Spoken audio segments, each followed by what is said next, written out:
I have uploaded approximately 1,500 videos to this YouTube channel, and I have intentionally gone out of my way to avoid politics and religion and other issues which mainly divide us as people. It's been done intentionally because I don't want to add to the problem, but it's also been done because I don't practice such behaviors in my personal life. I'm 47 years old, and I am a rural white Virginian. As you can tell, this is my backyard, and you're only seeing the back part of it. I live out in the country. Throughout my life, I have voted for Democrats, and I have voted for Republicans.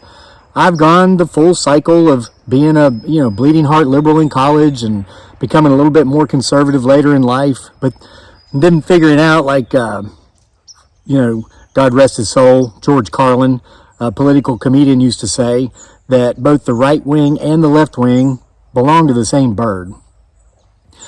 Like many folks, I've become very disenfranchised with politics here, heading towards my golden years, and I've just gotten out of it. Unless you've been living under a rock, you know that the recent, as of last night, Virginia's governor race was a very heated race. It was a very close race. I had determined I was not going to vote in this election. This is why. I viewed the candidates as thus. The Democratic candidate, Terry McAuliffe, was pretty much a Clinton acolyte, party line guy, was going to say whatever the party told him to say. And Glenn Youngkin, the Republican, co-CEO of the Carlyle Group, a private investment firm made up primarily of the Bush and bin Laden families. There you have it. No one to vote for as I saw it. And I determined I was not going to vote. The chips were simply going to land where they fell. Then I woke up yesterday morning on election day, and I went to the news provider, that also provides me with my personal email that I use, and I saw all these headlines about how Youngkin was surging in the polls. He was pulling ahead, mostly due to rural white men, the support of rural white men. And then the next sentence in every article I read would say something to the effect of, white nationalism has made such a resurgence in the United States since 2016 due to Donald Trump and blah, blah, blah. Go to the next article. Glenn Youngkin is pulling ahead mostly due to strong support from rural white men. Racism seems to be coming back to life, although we thought we saw it. You get the point. These media articles do not come out and say rural white men are racists. What they do is they come out and they say rural white men seem to be supporting Youngkin here late in the race, and then they insinuate that rural white men are racist. I went to the polls yesterday and I cast a ballot. I did not vote for the person for whom I cast my ballot.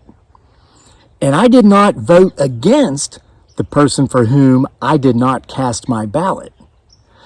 I cast my ballot in order to vote against the mainstream media. We live in a time very similar to most of the times that have been lived in our history's past, or in our nation's history, and these are times in which most people simply do not know who they are. They identify with what they are. Predominantly men identifying with their jobs. If they're bankers, they say, I'm a banker. If they're lawyers, they say, I'm a lawyer. If they're military men, they say, I'm a soldier. And I've been a soldier, and I've been in financial planning. I understand that Carlyle Group stuff and what he does over there. It's nothing against anything these guys do.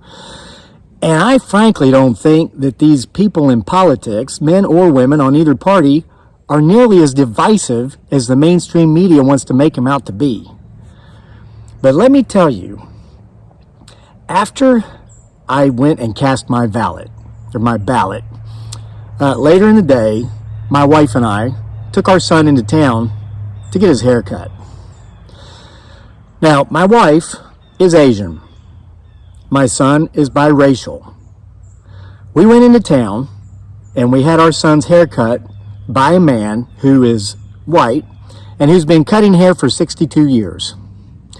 We walked into that barber shop just as his previous customer was leaving, and after we had gotten in there, a middle-aged black woman, about my age, came in. She was obviously a care provider for adults who have challenges that require them to have assisted living, okay? She is a assisted care provider for adults. She had with her two white men. One was probably in his early 30s, the other was probably in his late 30s. She'd brought them in because they needed haircuts. We talked about many things in the barber shop because that's what happens in the barber shop. And the barber, a white man, said, "Wonder how soon they'll have the election results tonight." And I said, "Who knows? Looks like it's going to be a close race. It might be a, late night." And he said, he goes, times when I was younger weren't like they are now. He said, we'd go vote, we'd go to the polls, we'd have donuts, we'd have coffee, we'd talk amongst each other. We saw ourselves as neighbors. We didn't talk about who we voted for. It's a secret ballot for a reason. But we enjoyed spending time with each other. We enjoyed the coffee, we enjoyed the donuts. My, how times have changed. And I said, yeah, it seems like today all they want to do is have us fighting, have us infighting. When I went to the ballots, nobody was talking to each other. Nobody was making eye contact. I said, it seems like all they want us to do is hate each other. And the middle-aged black woman, she said, isn't that so? And ain't it a shame? And I said, yes, it is. Wouldn't it be great if we could get back to where we all viewed each other as neighbors and we could all talk in the voting polling stations just as every single one of us are here in this barber shop today? Two white men, me and the barber, an Asian woman, a black woman, two other white men who had come in with the black woman, and a biracial kid having his hair cut. No one argued, no one fought, and then the conversation quickly went on to the barber telling us about how he can remember when he used to charge 75 cents for a haircut back in the 60s and how it worked its way up to $6 or $8 by the 1990s. And we have an old country doctor who has delivered more than 4,000 babies. So I asked the barber, do you have any idea how many haircuts you've given over the course of your 62-year career? He says, I do. He says, I can pretty accurately claim that I have given 250,000 haircuts. And the conversation stayed positive. Everybody got along, despite our different skin colors, our different ethnicities. My wife and son are both from Asia. They weren't even born here. There was no infighting amongst us because of our differences. A lot of us rural white men like living in the country. We like having peace of mind. We like communing with nature. We're not out here because we hate anybody. And we are sick and tired of being told we are all these nasty, terrible things that we are not. Again, I voted yesterday. I cast a ballot. Let me make this clear, as a former president from one of the parties would say. I cast a ballot.